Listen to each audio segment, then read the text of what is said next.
All right, so for this one, we have a linear factor and a quadratic factor.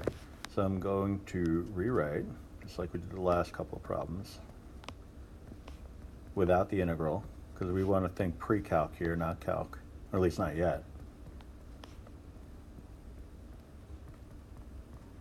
For this one, we have, like I said, a linear factor, so that's going to get a constant coefficient. So we're going to call that a sub 1 over x plus 1. For the second one, it's going to be a quadratic factor. All right, so, or a quadratic denominator is what I meant to say. X squared plus 4. Now the numerator of that should be linear. All right, so it's always one type of function is 1 degree less than the given one. All right, so in this case, it would be following the model of y equals mx plus b. So we're going to have two coefficients, really two numerical values, a coefficient of x that we'll call a sub 2, and then a standalone constant that we'll call a sub 3. All right, but just like the last ones, once you get past this step, it's all algebra. So I'm going to multiply through with an x plus 1 times x squared plus 4.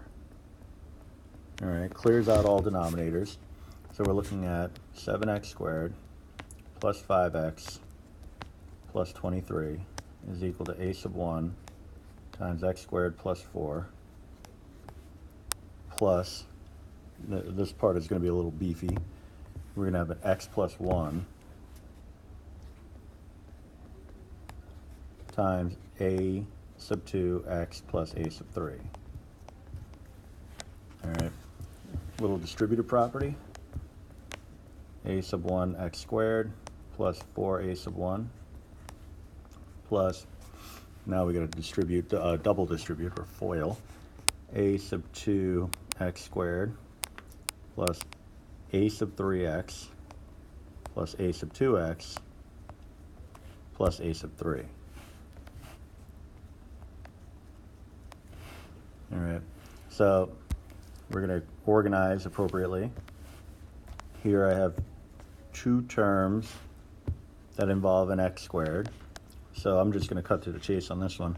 7 will be equal to a sub 1 plus a sub 2. Then I'm looking for ones that have a variable x only. Looks like I have a sub 2.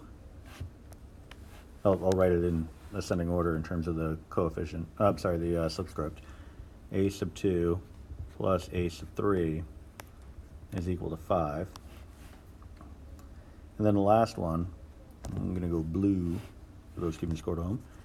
We have 4a sub 1 plus a sub 3, and that's going to be equal to 23. So however you want to write it, 4a sub 1 plus a sub 3 equals 23.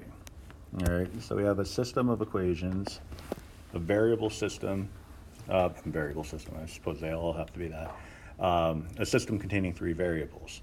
So at this point, it doesn't seem like substitution would necessarily be the best way to go, because we could match up and eliminate some variables. It's just a question of what we want to match up. So I'm going to look at, I see the first one and the second one both have a clean a sub 2. So I'm going to write a sub 1 plus a sub 2 equals 7. And then I'm going to rewrite it a sub 3 plus a sub 2 equals 5. All right, we'll use elimination, subtract the second equation from the first one, and we'll get a new equation, a sub 1 minus a sub 3 equals 2. That can be matched up with the third equation. So it's kind of nifty the way that works out. A sub 1 minus a sub 3 is equal to 2. So I can add these two equations together and get 5a sub 1 equals 25, which would make a sub 1 equal to 5. All right, so then I'm just going to hunt around for a relationship. A sub 1 plus a sub 2 is equal to 7. So I now know that a sub 2 has to be 2. And then I can take that and move on to the second equation, because I now know a sub 2 plus a sub 3 has to be equal to 5, so a sub 3 has to be equal to 3. All right, and so from this, I can write my new integral, 5 over x plus 1, that's the easy part, plus 2x plus 3 over x squared plus 4.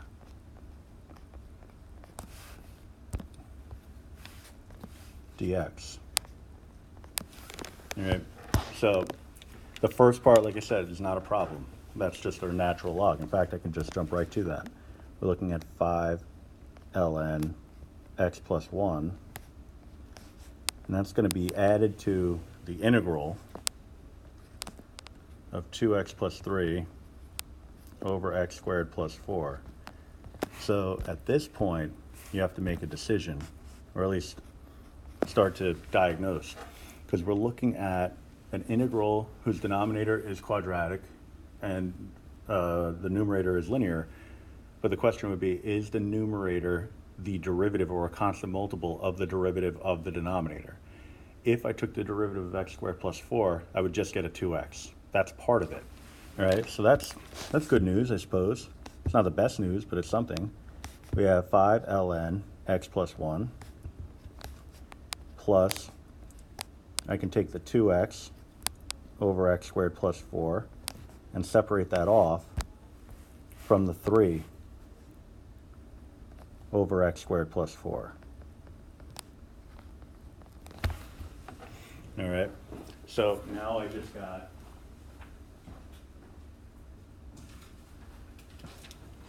have the last fraction to really worry about, because we have the 5 ln x plus 1. We have, this one's going to become, because 2x is the derivative of the denominator, ln of x squared plus 4. I can drop the absolutes because the sum of squares is always going to be positive. So then it's just a matter of figuring out what this guy is. I'll write it as 4 plus x squared. That may hopefully make it a little bit more obvious. But I did mention in class that you should be studying your inverse trig integrals, because this is an inverse tangent. All right, and there's a rule for that. I mean, unless you want to use the u squared substitution, which, it's a fun way of doing it, but the problem is, again, is emphasizing this idea, is that we want to try to save time as much as possible. All right, so the rule, we have a constant multiple, so I'm just going to take that. What we want is to really think about what the u and the a values would be. All right, so in this case, we're looking at a u of x and an a of 2, all right, because it follows the model of the integral of a squared plus u squared. All right, so I'll just jot down the rule here.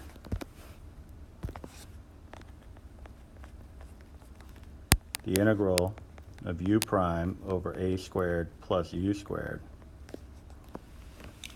du is going to be equal to 1 over a times the arctan of u over a plus c.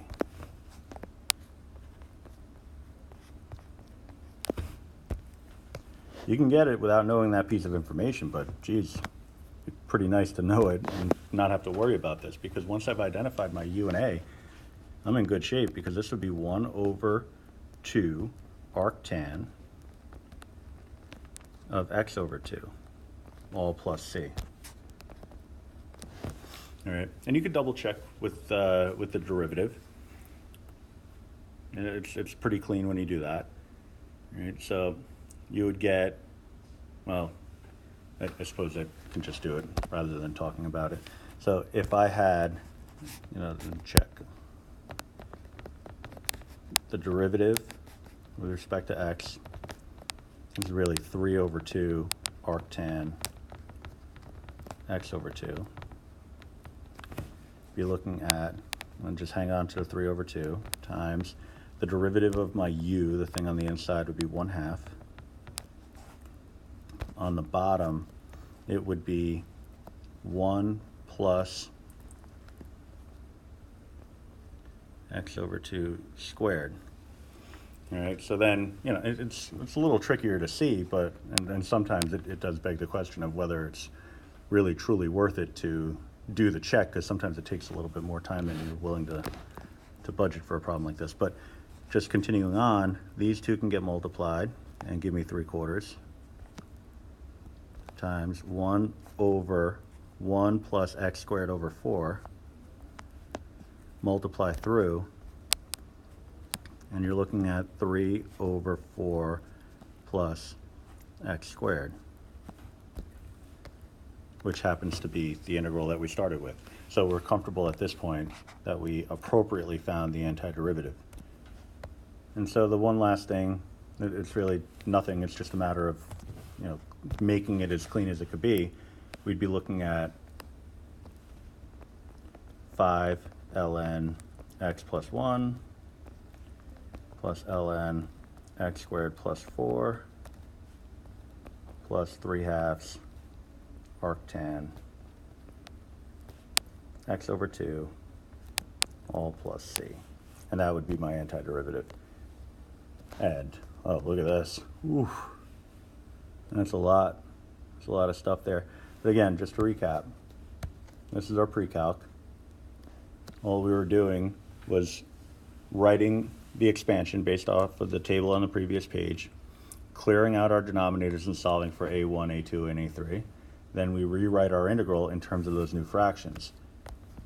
Some of the other ones, it was much easier to figure out what the antiderivative was after we did the pre-calc stuff. And, you know, that's just a function of the difficulty level. In this case, there was a little bit more work, right? But still, if you persevere, you know, you just give it your best and continue the process, you know, trust in the process, it all kind of comes out in the wash. But you can see that there's one major, I'll call it a hurdle in this problem, and that is whether or not you know how to find the antiderivative of an arctan function. All right, tomorrow I'm going to show you some more strategies dealing with inverse trig related integrals. And so, so at this point, it's a rule. We've talked about where the rule has come from, but we're going to kind of expand upon that in the coming days.